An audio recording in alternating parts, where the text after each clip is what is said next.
Hey everyone, welcome back to Masonzero MTG. In this video, I have a draft archetype for your cubes that I think is pretty fun and could be unique. So many cubes are just the most powerful cards in Magic with some general synergy, but some of the most fun and rewarding drafts are found in normal draft sets with specific mechanics. So with that, cycling has been a common mechanic through Magic's history, and most recently was a draft archetype in Ikoria and Amonkhet just before that. Between these cycling mechanics that have been in recent sets, along with all the cards in Magic's history, and a lot of other cards that just happen to synergize, I have today a fun draft archetype in primarily blue-black that I think you might enjoy. We're going to start with the signpost draft uncommon for this archetype from the standard set where blue-black cycling was a primary mechanic. That card is Shadowstorm Vizier. It's a low-cost flying creature that gets +1/+1 whenever you cycle or discard a card. The fact that it triggers off of any discard means that this mechanic will work really nicely with a variety of cards, and we won't just be limited to cards from Amonkhet. Another similar signpost uncommon is Lazotep Chancellor from Modern Horizons 2, which can create tokens when you discard cards. There are a few major payoffs in this draft archetype.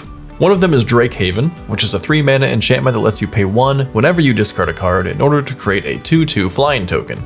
Similar to Drakehaven is Dying to Serve, which is also a 3-mana enchantment that creates a 2/2 zombie token whenever you discard, but only once per turn. Archfiend of Ifnir is a big flyer that can put -1/-1 counters on your opponent's creatures whenever you discard. These are probably the biggest payoffs, but there are a lot of smaller ones that are uncommon cards. Sometimes you have to pay mana to activate the abilities, but overall, they are definitely little advantages that you can get over time. So let's get into the biggest enablers for this archetype. The biggest enabler that's also an actual playable card is probably Windfall. It makes each player discard their hand and draw the greatest number of cards discarded this way. Bazaar Trade Mage draws 2 cards and discards 3 when it enters the battlefield. Any of the Spell Shaper creatures will provide a consistent discard outlet with an upside, but I like Cloudseeder the most. Overtaker, Plague Witch, and Waterfront Bouncer are other solid choices. Ancient Excavation is another card that can replace your hand through discard and also has cycling. And of course, there's a whole bunch of other enablers that can draw and discard and things like that, but these are probably some of the biggest ones that you're going to want to have. So in terms of cards that have cycling or discard abilities, there are many. The only problem is that they are not always the most efficient, which is going to lead to a weaker and potentially slower draft environment.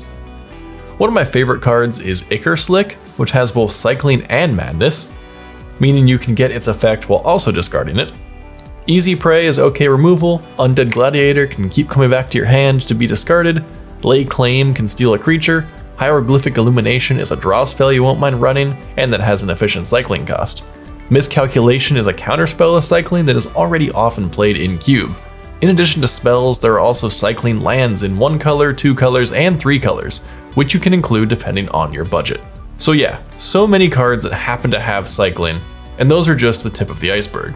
Now there are a few draft cards that are exclusive to cycling, and you wouldn't play them in any other deck. So they're not the most exciting cards for Cube because they're only for one deck.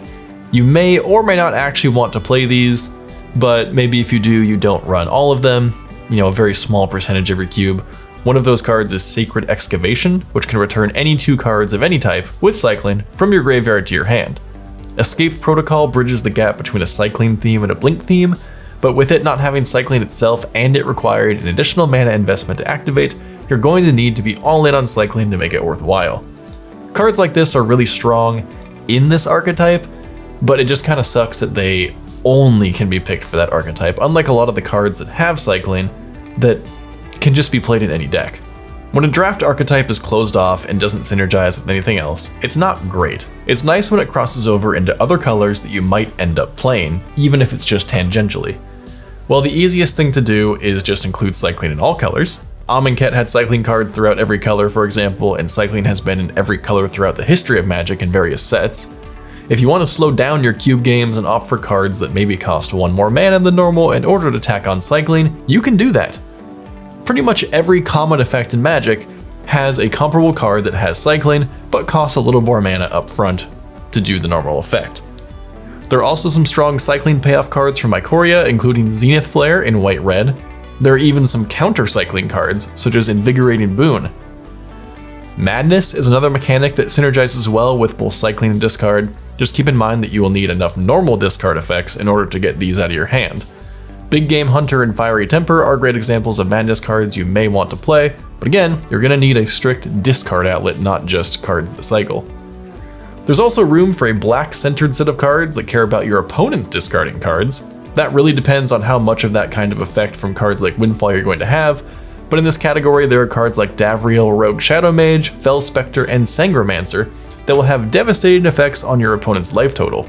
They can also be good for the cube because they can counter a strong cycling mechanic, even though they are going to be sharing colors with a blue and black cycling archetype. Alright, as this video ends, I'm going to pop up a bunch of other cards that I think are worth playing in this archetype, both in blue-black and some cards in potential other colors. And it all really depends on what your goals are, how deep you want to go into this archetype. I think that you can go pretty deep and expand it into more of your cube. So there's really a lot that you can do to customize it however you want. There are a lot of cards that directly or indirectly benefit from the main cards in this archetype. So what do you think of blue-black cycling or discard? Is it a fun draft archetype you're interested in, or do you think it's just a little too dirtily? I have a bunch of other cube archetypes in mind as well, mostly inspired by the construction of my kind of lower powered uncommon signpost cube.